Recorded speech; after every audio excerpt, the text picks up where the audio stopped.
Good morning once again student and welcome in business studies class of 1st September 2020. In first video we have just seen or explained about the meaning of financial market. Now in this video, this is video number 2, and in this video I am going to explain functions of financial market. Functions यानी financial market का काम क्या है. तो आप what is financial market, अगर आपसे कोई पूछे व्हाट इज़ फाइनेंशियल मार्केट तो आप कह सकते हैं financial market is a market where financial assets are created.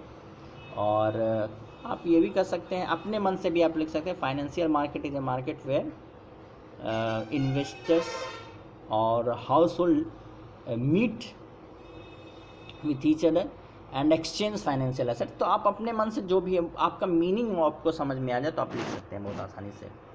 तो व्हाट इज़ फाइनेंशियल मार्केट तो हो गया.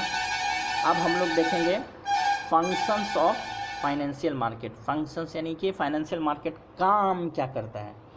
तो फाइनेंशियल मार्केट आप देखें कि अब जस्ट इसके पहले वाले वीडियो में देखिए कि एक लिंक की तरह काम करता है, कि सेवर्स और इन्वेस्टर्स दोनों के बीच में काम करता है. जो ऊपर का आप देखिए यहाँ पे जो डायग्राम बना हुआ है वो क्या दिख रहा है कि हाउस होल्ड और सेवर्स है, एक तरफ से बिजनेस फर्म्स है और इन्वेस्टर्स है. ये लोग पैसा बचाता है, यहाँ लाता है, और ये लोग को पैसा चाहिए, यहाँ से ये पैसा ले जाता है. तो ये लिंक का भी काम करता है. तो ये जो फंक्शंस है ये काम क्या करता है, तो मेन ये काम लिंक का ही करता है. यानी लिंक यानी एक दूसरे को प्लेटफॉर्म देता है, दोनों को, सेवर्स को और इन्वेस्टर्स को या बिजनेस फर्म्स को या हाउस होल्ड्स को एक प्लेटफॉर्म प्रदान करता है कि वहाँ पर आकर, जैसे मार्केट में क्या होता है, मार्केट एक ऐसा जगह है जहाँ पे बेचने वाले भी आते हैं और ख़रीदने वाले दोनों जाते हैं, और जो है मोल मोलाई होता है, यानी प्राइस डिस्कवरी होता है, जो कि हम लोग पढ़ेंगे. प्राइस डिस्कवरी होता है, वो कहता है कि हम इतना रुपए में बेचेंगे और से ख़रीदार कहता है कि नहीं हम इतना में नहीं खरीद सकते, आप इसका दाम कम कीजिए. तो इस तरह से प्राइस डिस्कवरी भी होता है वहाँ. तो चलिए अब हम लोग इसको शुरू करते हैं. तो यहाँ पे आइए, financial markets play an important role in allocation of scarce resource. देखिए एलोकेशन मतलब बांटने में, एलोकेट करने में यानी देने में, ऑफ स्केर्स रिसोर्स मतलब पैसा, इन एन इकोनॉमी यानी पैसा जो है इकोनॉमी में चाहिए, और ये पैसा स्केर्स है यानी बहुत ही सीमित मात्रा में है, यानी लोगों से बचत से जो पैसा बच जाता है वही है. By performing the following 4 important functions, जो है 4 इम्पॉर्टेंट फंक्शंस के बारे में बताया है. तो पहला आप देखिए, mobilisations of savings and channelising them into most productive uses. देखिए इसका तो क्लियर है कि ये सेविंग्स को मोबिलाइज करता है यानी चलाता है, एंड चैनलाइज मतलब उसको एक जगह पे दे देता है. कहाँ? देम इनटू द मोस्ट, कहाँ दे देता है? मोस्ट प्रोडक्टिव यूजेज, जहाँ पे इसका बहुत अच्छी तरह से सबसे ज़्यादा तरीके से प्रोडक्टिव यूज होता है, जो कि कंपनियां करती है ना. तो ये आप देखिए मोबिलाइजेशन का आप देखिएगा तो एक सर्कल बन जाएगा कि हम लोगों को पैसा कहाँ से मिलता है, मार्केट से पैसा मिलता है.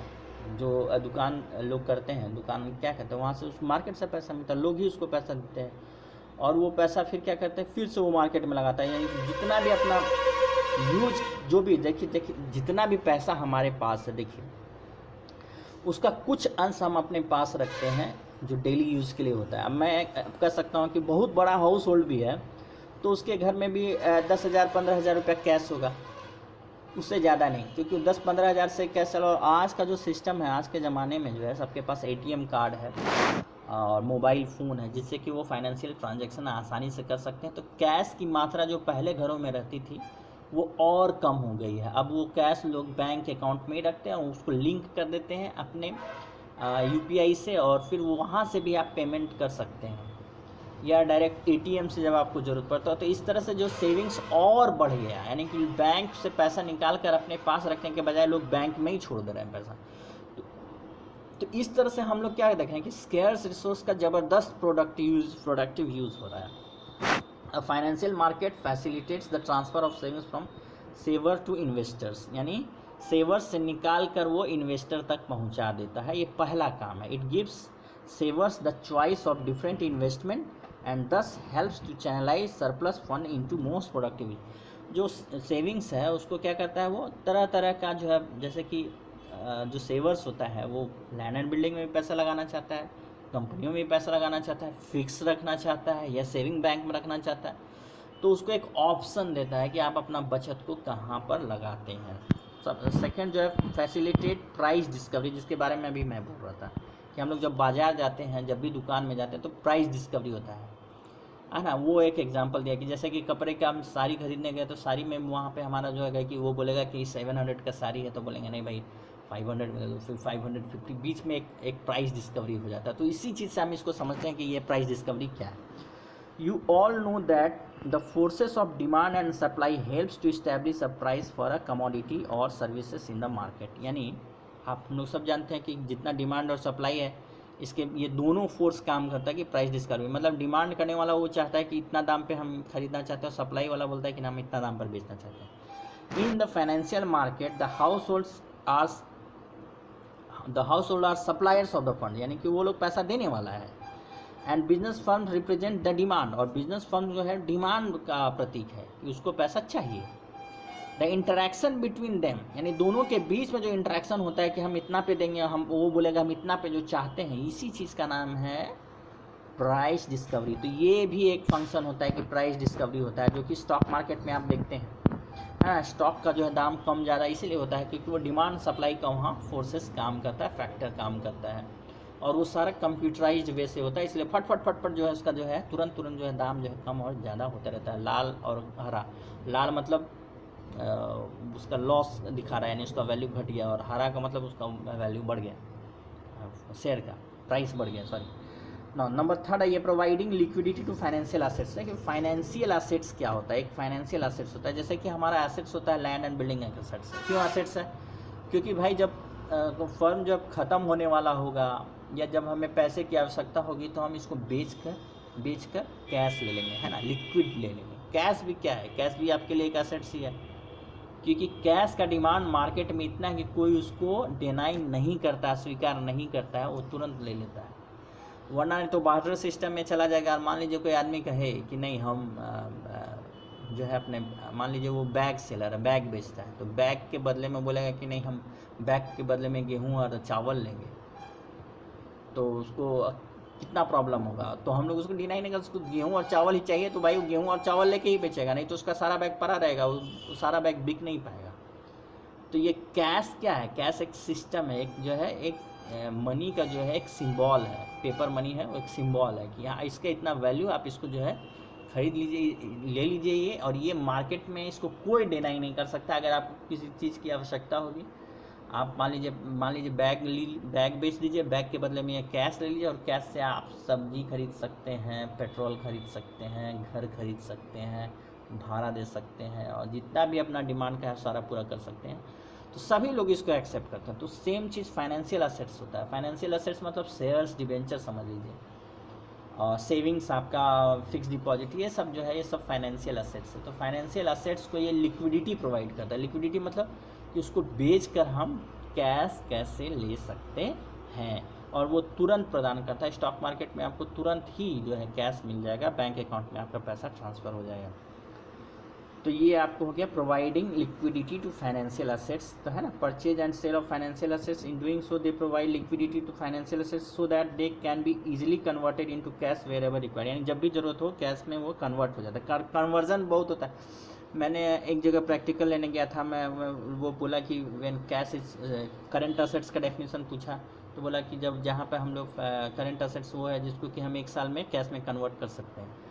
तो हम बोले भाई ये बता दो कैश में कन्वर्ट कैसे होगा। कोई चीज़ हमारे पास स्टॉक है, मान लो कोई सामान है, वो कैसे कैश में कन्वर्ट होगा। तो उसमें वो फंस गया, उसको समझ में नहीं आया कि कन्वर्ट कैसे होगा। लिखा हुआ तो है कन्वर्टिंग, कन्वर्ट होता कैसे है, लेकिन उसको ये समझ में नहीं आया कन्वर्टिंग मतलब सेल्स होता है, कि जब हम इसको बेच देंगे तो ये कैश में कन्वर्ट हो।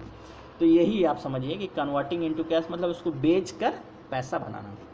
तो readily assets can readily sell their financial assets through mechanism of the financial market, यानी mechanism of financial market, financial market के थ्रू जो है इसका बहुत अच्छा हम लोग फाइनेंशियल मार्केट का, स्टॉक मार्केट का पूरा मैकेनिज्म इस चैप्टर में पढ़ना है, उसको हम लोग समझेंगे आगे। चलिए नंबर 4 में आइए, जो है reducing the cost of transaction. देखिए हर जगह में इस चीज़ का महत्व है कि जो चीज़ हो रहा है, यानी जिस चीज़ को हम लोग कर रहे हैं, फाइनेंशियल मार्केट जो मैकेनिज़्म बनाता है, यानी तौर तरीका जो बनाता है, उसमें इन्वेस्टर और सेवर्स दोनों का कम से कम कॉस्ट लगे। कॉस्ट मतलब कि जो ओरिजिनली चीज़, जैसे कमीशन आप समझ लीजिए, मान लीजिए कि आप लैंड खरीद रहे हैं या लैंड बेच रहे हैं, तो जो कमीशन आप पे कर रहे हैं वो कॉस्ट है उसका, है ना। तो उसी प्रकार जो है कॉस्ट जो है उसको कम से कम उसको रिड्यूस करने का जो है वो काम करती है। कौन काम करती है? तो फाइनेंशियल मार्केट करती है, फाइनेंशियल मार्केट करती है। चलिए हम इसको पढ़ते हैं। Financial markets provide valuable information about securities being traded in the market, यानी जो मार्केट में बिक रहा है सिक्योरिटीज़ उसके बारे में वैल्यूएबल इंफॉर्मेशन प्रदान करती है। कौन? Financial market. It helps to save time, effort and money that both buyers and sellers of a financial assets, यानी दोनों, जो खरीदार और बेचने वाला है, दोनों का जो है मनी को ये बचाती है, समय बचाती है, एफर्ट बचाती है और मनी दोनों को बचाती है। Would have to otherwise spend to try find each other. The financial market thus a common platform where buyers and sellers can meet for fulfillment of their individual needs. Financial markets are classified on the basis of maturity of the financial instruments traded in them. Financial market को बोला जाता है कि यहाँ तक ये ख़त्म हो गया, ये जो कॉस्ट है। तो कॉस्ट में कह सकते हैं कि ये टाइम भी बचाता है, एफर्ट भी बचाता है और कॉस्ट, तीनों चीज़ बचाता है। तो ये भी एक फाइनेंशियल मार्केट का सबसे बड़ा फंक्शन है, ये काम करता है। अब आइए जो यहाँ से नेक्स्ट पैराग्राफ है कि financial markets are classified on the basis of the maturity of the financial instrument. Maturity of financial instrument मतलब फाइनेंशियल इंस्ट्रूमेंट्स कितने दिनों के बाद पक जाएगा। मान लो कि फिक्स डिपॉजिट है, मैं उदाहरण देता हूँ। फिक्स डिपॉजिट मान लो कि बोलता है कि 8 ईयर्स में मैं आपका पैसा को डबल कर दूँगा। मान लें मैंने 1000 रुपया फिक्स डिपॉजिट में डाला, तो बोलता है 8 साल के बाद ये पैसा आपका 2000 रुपया हो जाएगा। तो यानी 8 साल का जो यही मैच्योरिटी कहलाता है। आपने 11th क्लास में अकाउंट्स में पढ़ा होगा बिल्स ऑफ एक्सचेंज, उसमें जो मैच्योरिटी वर्ड था, तो यही मैच्योरिटी है। यानी 8 साल के बाद वो आपका पैसा 2000 बनकर रिटर्न होगा, तो इसको हम लोग मैच्योरिटी बोलते हैं। Instruments with maturity of less than 1 year, यानी 1 साल से कम जिसका मैच्योरिटी है, ट्रेडिंग इन मनी मार्केट, उसको मनी मार्केट में हम लोग ट्रेड करते हैं। ट्रेड मतलब खरीद और बिक्री करते हैं। और जिसका ज़्यादा है उसको हम लोग कैपिटल मार्केट में कहते हैं। ये दोनों में अंतर है। Thank you so much. अगर आपको कुछ समझ में नहीं आया हो तो आप पूछ लीजिएगा। यही 2 वीडियो आज के लिए काफ़ी है। आप इसको देखिए, पढ़िए, समझिए। और हाँ, आप लोग जो है पिछले चैप्टर का यानी फाइनेंशियल मैनेजमेंट चैप्टर का नोट्स ज़रूर बना लीजिएगा। मैंने बहुत पहले ही पूरा नोट्स का PDF फाइल आप लोगों से शेयर किया है। Okay, thank you so much.